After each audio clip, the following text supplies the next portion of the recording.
परोपकार और सहानुभूति का अर्थ अपने प्राणों का अंत नहीं होता है देवी पार्वती। बाल त्रिदेव मेरे प्राणों से भी बढ़कर है। मैं सहर्ष अपने प्राण त्याग दूं, परंतु अपने पुत्रों का त्याग किसी भी मूल्य पर नहीं कर सकती।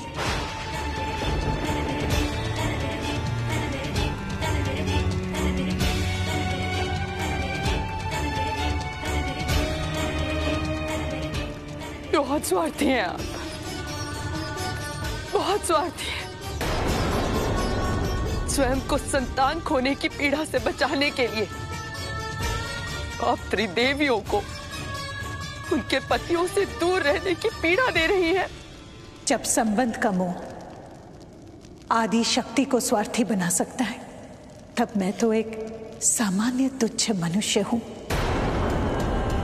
आप भी तो अपने पति से अलग होने की पीड़ा को समाप्त करने के लिए एक मां से उसके पुत्र को अलग करके उसे पीड़ा देने का प्रयास कर रही है।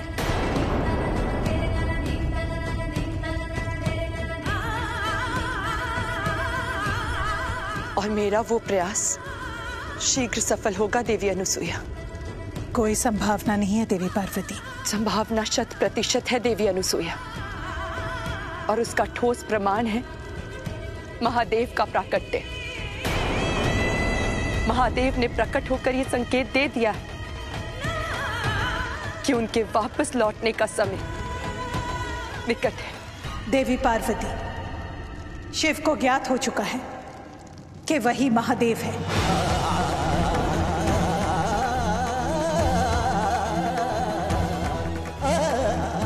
इसका अर्थ यही है कि शिव स्वेच्छा से मेरे पुत्र बनकर रहना चाहते हैं, ना कि आपके पति बनकर आपके पास लौटना चाहते हैं।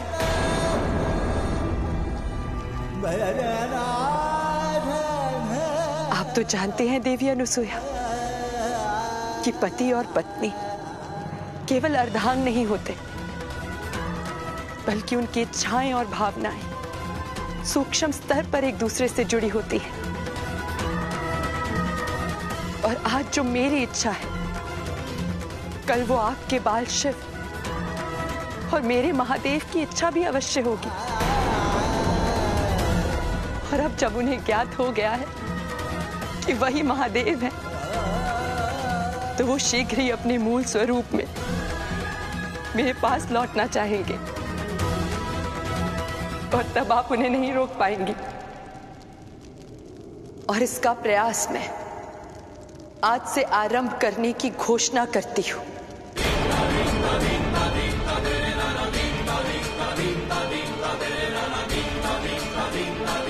श्रावण मास के सोमवार का व्रत रख मैंने महादेव को पति रूप में प्राप्त किया था, और इस बार भी श्रावण मास से आरंभ होने वाले सोमवार का व्रत रख के मैं अपने पति को महादेव के रूप में वापस प्राप्त करूंगी, और यही मेरा संकल्प है।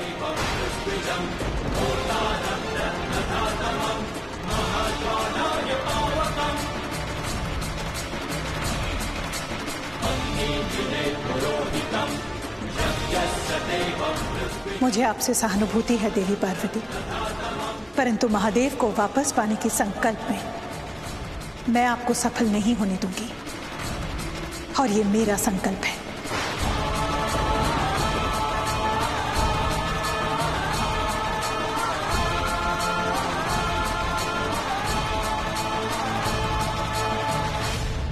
देवी पार्वती, मान लीजिए आप में और हम मनुष्य में कोई अंतर नहीं है। आदि शक्ति होकर भी मनुष्य के भांति आप भी सामान्य भावनाओं से बंधी हैं, और मनुष्य की भांति आपको भी बार बार जन्म और मृत्यु को वरण करना पड़ता है।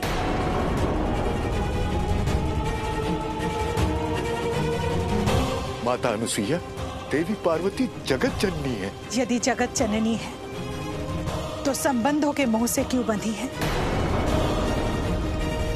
भावनाएं तो हम मनुष्य का विकार है ना, आदि शक्ति की उसमें लिप्त है। क्योंकि देव ऋषि जिसे आप आदि शक्ति कह रहे, वो असल में अपूर्ण है।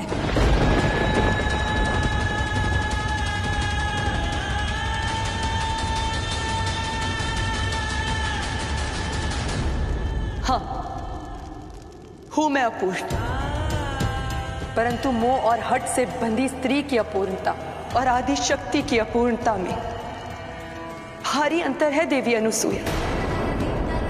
और मेरी अपूर्णता सर्वोच्च संपूर्णता में लीन हो जाने की है, और आपकी अपूर्णता उस बूंद के समान है जो सागर में खो जाती है, विलीन हो जाती है, स्वयं के अस्तित्व को खो बैठती है। और मेरी अपूर्णता अपने अस्तित्व को बचाए रखते हुए उस महासागर की अस्मिता को बचाए रखने की है। देवी अनुसूया, आपका पुत्र मोह माया, अज्ञान और काल चक्र से वशीभूत है, और मेरा पति मोह माया, अज्ञान और काल चक्र से परे है, शाश्वत के प्रति, जो कोई अन्य नहीं, मेरा अंश है, मेरा अभिन्न अंग है। तो फिर आपका यह अभिन्न अंग आपको स्वीकार क्यों नहीं कर रहा है? पति बनकर आपके पास लौट क्यों नहीं रहा है? आदि शक्ति को ठुकराकर वो एक सामान्य मनुष्य के पास पुत्र बनकर क्यों रह रहे हैं? क्योंकि वो भोले भंडारी है, और आपने मेरे भोलेनाथ को छला है, उन्हें भ्रमित किया है।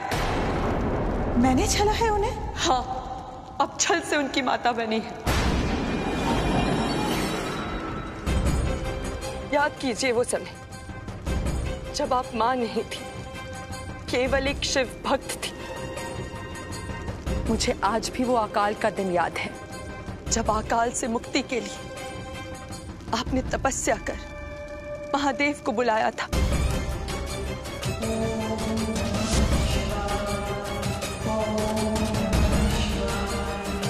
और सदा की ही भांति एक भक्त की पुकार पर विरह की वेदना से भरकर भी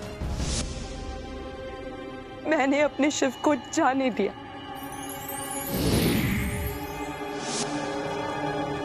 परंतु मुझे क्या ज्ञात था कि एक भक्त की भक्ति अपने ईश्वर को देखकर लालसा में परिवर्तित हो जाएगी।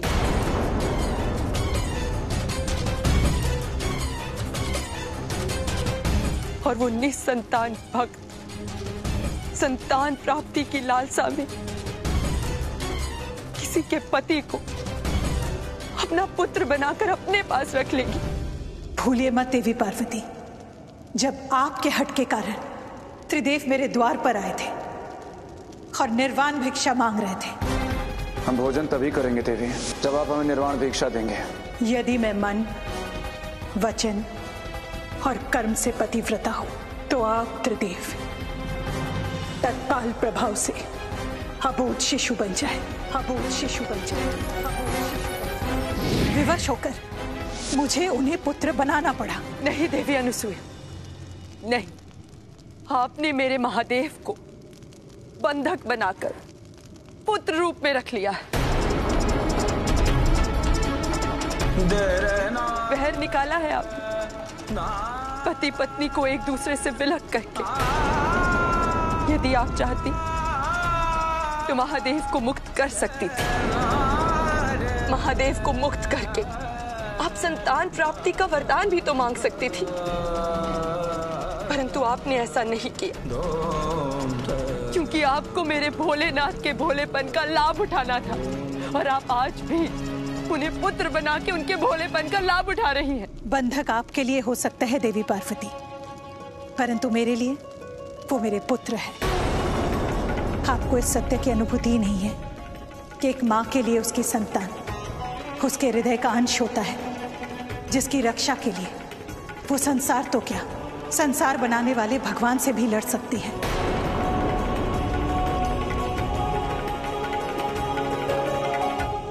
इसलिए मैं आपके इस सोमवार के व्रत को मेरे पुत्र पर आए संकट के रूप में देखती हूँ।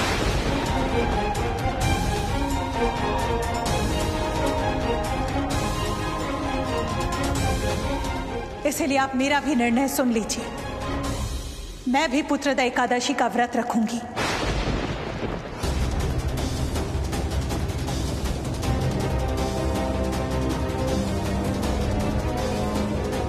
और मुझे पूर्ण विश्वास है कि मेरे पुत्र को छीनने का आपका ये प्रयास भी असफल होगा।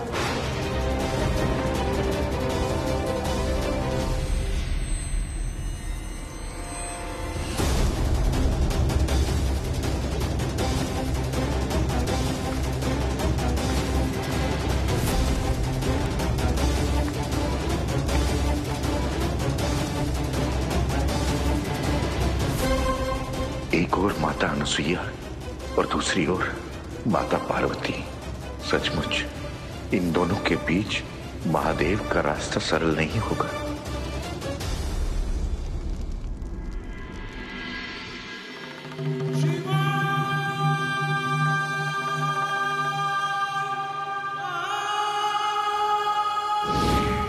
नारायण नारायण।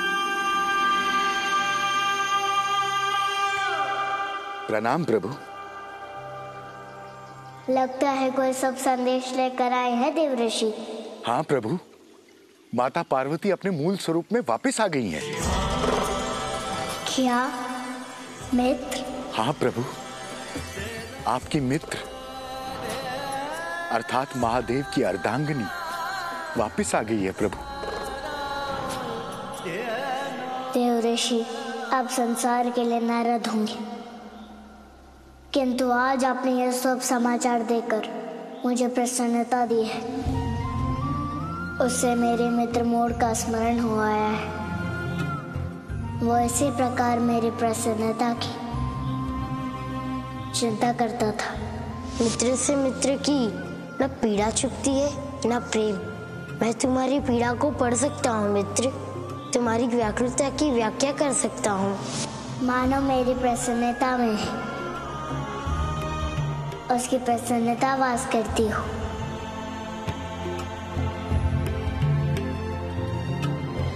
वो मेरा सौभाग्य था प्रभु, किंतु इस रूप में भी मुझे केवल आप ही की प्रसन्नता सर्वप्रिय है।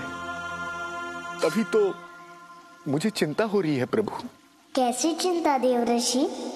आपकी माता जी को आपके मित्र की प्रसन्नता अच्छी नहीं लगती, तभी तो सदा वो आपको माता पार्वती से दूर रखना चाहती है।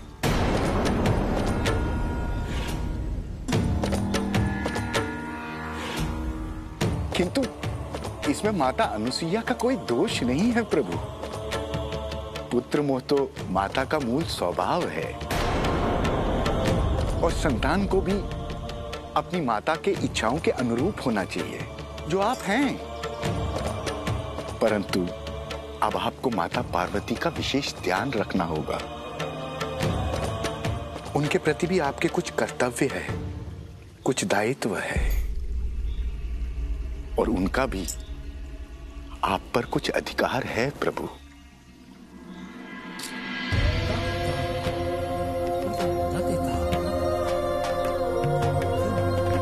नारायण नारायण। क्षमा करे प्रभु, मैं मूढ़ भूल गया था कि ये आप ही की रची हुई लीला है। तीनों लोकों की चिंता करने वाले त्रिपुरारी की चिंता करना व्यर्थ है। हर हर महादेव, हर हर महादेव, हर हर महादेव।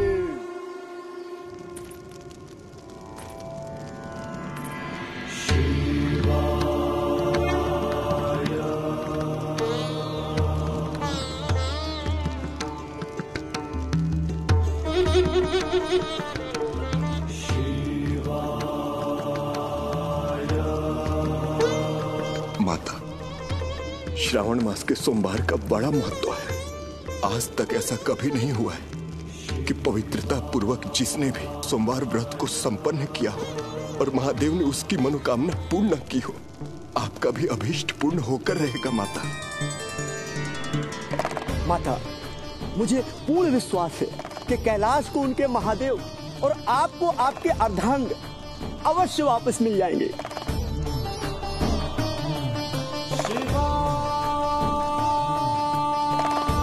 तुम सबके विश्वास से मुझे दृढ़ संबल मिला। जाओ, भवन जाकर सोमवार के व्रत की पूजा की तैयारी करो। जी माता। हर हर महादेव, हर हर महादेव, हर हर महादेव।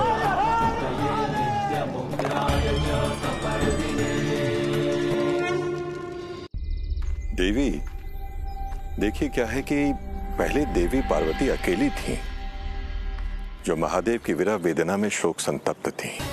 ये तो आपको भी पता है कि हमारे बाल शिव को अपने महादेव होने के पूर्ण सत्य का ज्ञान हो गया है। देवी, क्या ऐसा नहीं हो सकता कि बाल शिव अपने महादेव बनकर पार्वती के पास पुनः लौट जाने की अपने उत्कट अभिलाषा को केवल आपकी प्रसन्नता के लिए दबाकर अपने पुत्र धर्म का निर्वाह किए जा रहे हैं? आप कहना क्या चाहते हैं ऋषिवर? मात्र इतना देवी कि अब समय आ गया है जब बाल शिव को महादेव में परिवर्तित होने के मार्ग को आपको प्रशस्त करना चाहिए।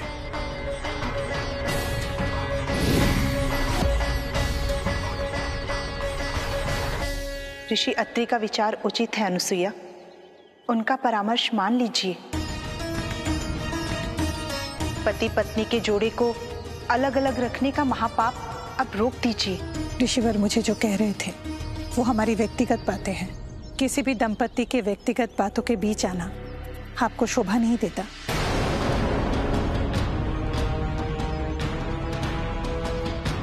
क्षमा करें देवी, किंतु त्रिदेव जगत के हैं, सार्वभौम हैं, आपके व्यक्तिगत नहीं हैं।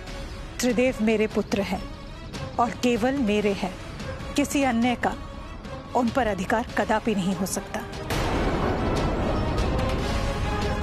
और एक मां से उसके पुत्र को छीनने का प्रयास करके अधर्म मत कीजिए। देवी अनसुईया, आंखें मूंद कर आप चमकते हुए सूर्य के सत्य को असत्य कैसे सिद्ध कर सकती हैं? एक दिन आपको अपनी भूल पर गहरा पश्चाताप होगा देवी अनसुईया। धर्म पालन पर पश्चाताप नहीं होता। ये जानते हुए भी कि वे महादेव हैं, वो मेरे पुत्र बनकर मेरे पास रहना चाहते हैं। आप सब इस सत्य को क्यों असत्य सिद्ध करना चाहते हैं? शिव की इच्छा का सम्मान करना, ये देखना कि उसको कोई मुझसे छीन ना पाए, ये मेरा धर्म है। एकादशी की तैयारी करनी है, हमें आज्ञा दीजिए।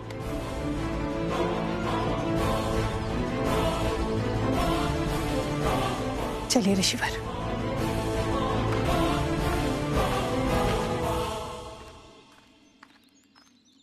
बहन पार्वती का सावन का सोमवार और देवी अनसुईया की पुत्रता एकादशी, दोनों व्रतों की शक्तियां यदि आपस में टकराई तो भारी अनर्थ हो जाएगा। दोनों में से किसी एक को पीछे हटना ही होगा। पीछे हटाने का कार्य मुझे ही करना होगा और देवी अनुसुईया को ही पीछे हटना होगा। विघ्न डालकर उनके व्रत को भंग करूंगा मैं।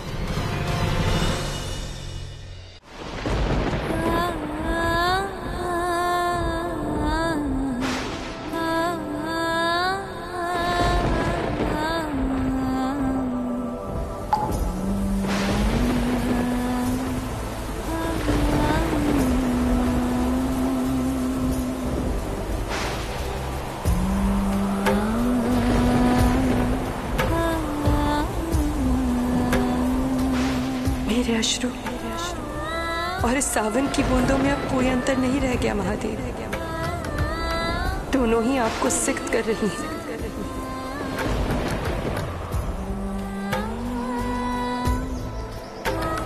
पर एक अंतर अवश्य है कि सावन की बूंदें आकाश पर छाए काले मेघ से बरसते हैं और मेरे अश्रु मेरे अंदर में घुमड़ रहे विरह के काले मेघ से रिसकर बरस रहे हैं।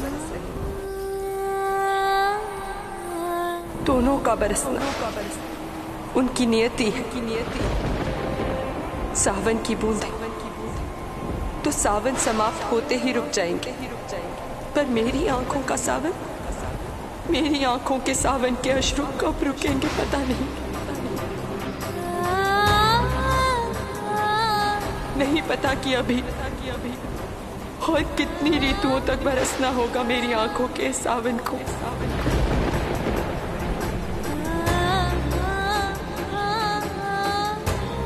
और कितनी ऋतुओं को झेलना होगा मेरे इन अश्रुओं को।